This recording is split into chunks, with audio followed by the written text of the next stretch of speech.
की बात की गई तो उसका कहीं ना कहीं इम्पैक्ट हुआ है मुल्क भर में, लेकिन जो बाबरी मस्जिद शहादत होने के बाद लिबरान कमीशन बनाई गई थी उसका क्या हुआ?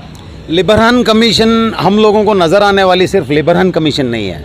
आज़ादी के बाद अब तक तकरीबन 62 ऐसे हमारे कमीशन रिपोर्ट्स हैं, जिसमें श्री कृष्णा कमीशन रिपोर्ट है, साचार कमेटी रिपोर्ट है, रंगनाथ मिश्रा कमीशन रिपोर्ट है।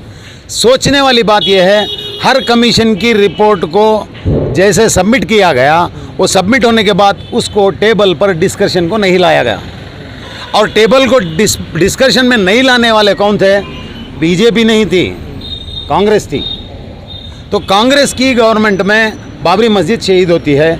लिबरल कमीशन के हिसाब से कांग्रेस ने जो डैमेज किया था इस मुल्क के डेमोक्रेटिक सिस्टम को, वो सब जो है आवाम की नज़र में आ जाता। वो आवाम की नज़र में ना आए, इसलिए ऐसी कमीशन रिपोर्टों को डस्टबिन में फेंका जाता।